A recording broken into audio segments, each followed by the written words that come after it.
The day I didn't wake up. I opened my eyes to sunlight streaming through the blinds just like any other morning. The room was still, the kind of stillness that wraps around you before the world remembers to start making noise. I sat up, stretched, and something felt off. My arms moved, but I couldn't feel them. No ache in my joints, no stiffness in my back.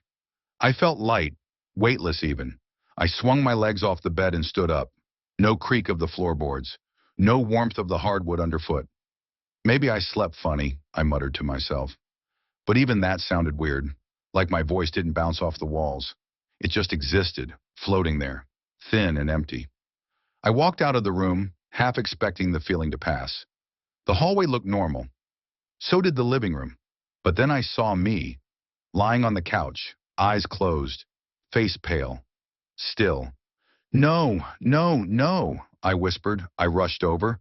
But how do you touch something when you don't have hands anymore? I reached for my own shoulder and felt nothing.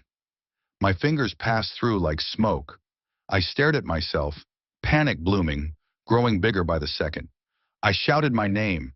I screamed. But no one answered. The silence was a vacuum. That's when I knew. I wasn't asleep. I wasn't dreaming. I was dead. I don't know how long I just stood there, trying to piece together what happened. I remembered going to bed, maybe feeling a little dizzy. Maybe that pain in my chest wasn't heartburn after all. I wandered the apartment like a ghost, which I guess I was now. Everything looked the same, but it wasn't. It wasn't mine anymore.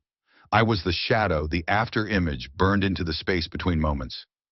Days passed, maybe weeks. Time got slippery.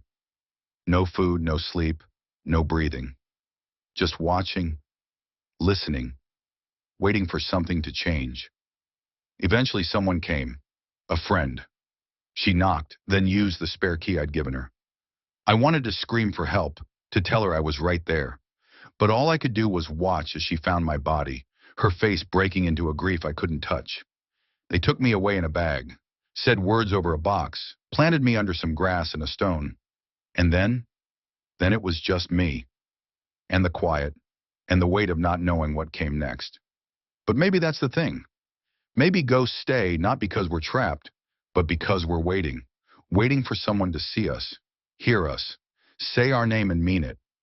So if you feel a chill when no windows open, or hear footsteps in a silent room, it might just be me, still here, still hoping, still holding on.